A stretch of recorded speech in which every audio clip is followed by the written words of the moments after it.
ପଞ୍ଚମ ଅଧ୍ୟାୟ। ଶ୍ରୀ ଶୁକ ଉବାଚ। ଶୁଣ ପରୀକ୍ଷ ଦଣ୍ଡଧାରୀ ପୁରାଣେ ସାବଧାନ କରି। ନିନ୍ଦା ଯେ ତୁମ୍ଭେ ପଚାରିଲ ଜ୍ଞାନ କହିବା କରି ତୁଲ୍ୟ। ପୃଥିବୀ ନିନ୍ଦେ ଯେଉଁ ନର ଲକ୍ଷ୍ମୀ ନ ରହେ ତାର ଘର। ଚନ୍ଦ୍ରକୁ ଯେ ନିନ୍ଦା କରଇ ଧବଳ ଅଙ୍ଗ ତାର ହୋଇ। ଶ୍ରୀଜଗନ୍ନାଥ ଯେ ନିନ୍ଦଇ ବହୁତ କ୍ଲେଶ ସେହୁ ପାଇ। ମହାଦେବଙ୍କୁ ଯେ ନିନ୍ଦଇ ଯୋଗୀ ହଇଣ ମାଗି ଖାଇ। ପଞ୍ଚଘରକୁ ଯେ ଆବର ନିରତେ ଭୋକେ ସର୍ବଘରେ।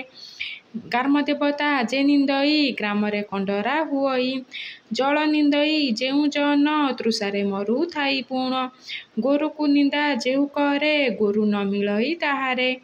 ଅନ୍ନ ନିନ୍ଦଇ ଯେଉଁ ନର ଦରିଦ୍ର ଦିନେ ଯାଏ ତାର। ବୈଦ୍ୟକୁ ନିନ୍ଦା ଯେହୁ କରେ ଅସାଧ୍ୟ ବ୍ୟାଧି ହୁଏ ତାରେ। ବ୍ରହ୍ମାକୁ ଯେ ନର ନିନ୍ଦଇ ସେହି ଅଶୁଚି ଜନ୍ମ ହୋଇ। ଜ୍ୟୋତିଷେ ଯେ ଜନ ନିନ୍ଦଇ ଶପଥ ଜନ୍ମ ମୁଖ ହୋଇ। ସ୍ତ୍ରୀ ପୁରୁଷଙ୍କୁ ଆବର ନିନ୍ଦିଲେ ହୁଅଇ କୁକୁର। ବିଷ୍ଠାଭକ୍ଷଣ ନିରନ୍ତର ଗୋମାଂସ କରଇ ଆହାର। ନିନ୍ଦାର କର୍ମା କର୍ମଫଳ ଉଦ୍ଧବ କହେ ନନ୍ଦବାଳ। ହେ ନର ନାରୀ ମାନ ଶୁଣ ଶୁକ ପରୀକ୍ଷଙ୍କ ପୁରାଣ। କୃଷିକୁ ନିନ୍ଦା ଯେହୁ କରେ କୃଷି ନ ହୁଏ ତା ହସ୍ତରେ। ବୃକ୍ଷ ନିନ୍ଦଇ ଯେଉଁ ନର ଫଳ ନ ଉପୁଜେ ତାହାର।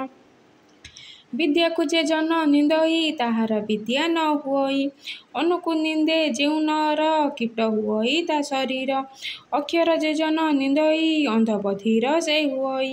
ଅକ୍ଷର ଜ୍ଞାନ ଯାର ନାହିଁ ମୂର୍ଖକୁ ଯେ ସନ ବୁଝାଇ।